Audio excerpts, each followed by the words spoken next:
like, what has the evolution of Arlo been like? Because the one thing that I did see change, and one thing, like, I think that brought us closer, and you were so generous to give insights and take a lot of time and share with me and help me. I watched you go from kind of what I would call like an above average agent as far as like success to being a guy who has a solid rental portfolio, multiple streams of income, more and better badass supercars. I've watched you get in better shape, look better and looking younger and all these things. Even as you get older, it seems like your family's never been closer and you just seem happier, more prosperous, healthier, and financially stronger than ever. Like, what happened? And like, what do you attribute that to? It's a good question. Like when you started the beginning of that question, I feel like it wasn't anything recent. It was actually my junior year in high school. I was an exchange student in Germany.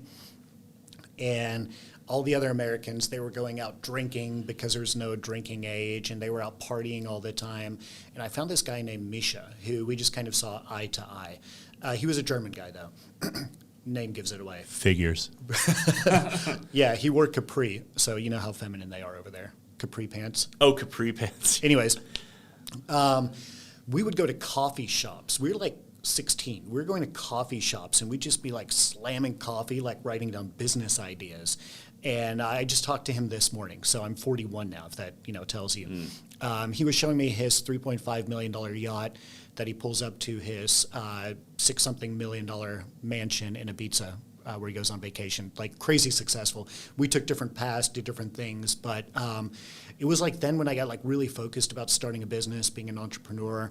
And we started a modeling agency. We had a modeling agency for quite a few years together, and we started it then. Dude, that's another thing about you that I didn't know. So, like, you're born in Germany. You're half German, half American. You moved to America. You grew up in Tennessee. You've been a black belt in Taekwondo. You've been in the sheriff's department. You've lived in Korea, speak Korean. You're a pilot. You're a real estate investor. You run a successful real estate agent, or you have a successful real estate sales team. You've got your group, like helping agents understand shit, which I love. House on Facebook for anyone who wants to learn about real estate. That's a great group. What else? Like what else about you is? I mean, you're a very unique guy. You're kind of like a James Bond type guy. Like what else you got on the resume? I mean, modeling agency. Sorry. Yeah, I own the modeling agency. I mean, probably other things that like sound cool in a sound bite like that, I guess. I mean, those are all cool things, but I feel like I just live life in a hurry.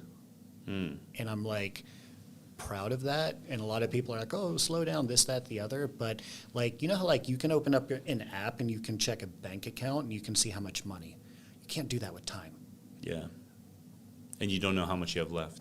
That's the point. You don't know how much you have left. I could drive home today 15 North and get smashed by somebody who's on their phone. Don't know. So it's like, I don't know when that time is. Like this, I believe this is the only life I have, and I want to squeeze like every fucking drop out of it. Like I want to get everything and just, I'm kind of like scattered. Like, oh, I'm going to be a bodybuilder again because I won first in state, Mr. Teen Tennessee. So I've been a bodybuilder. I was in magazines, won 9 titles. I've already done that, but now I'm like, I'm going to do it again. So I'm competing in my first bodybuilding show in 20 years. I'm competing August 24th in Vegas. But like these things come in front of me and I see something like a little bit, like somebody will expose me to something like racing, right? Like car racing. And I'm like, that's fucking cool. I'm going to get a Lamborghini and I'm going to race cars. And I just get all into it. So wait, so when you find these things that you say you just get all into and you like rush towards, right?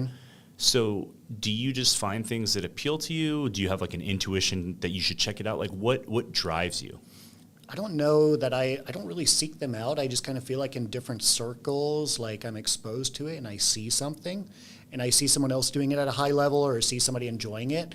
And then the whole idea of like, oh, you can't do that doesn't really exist. I'm kind of like, I'm going to do that. Yeah. I'm going to figure out a way to do that. I want to do it. Yeah.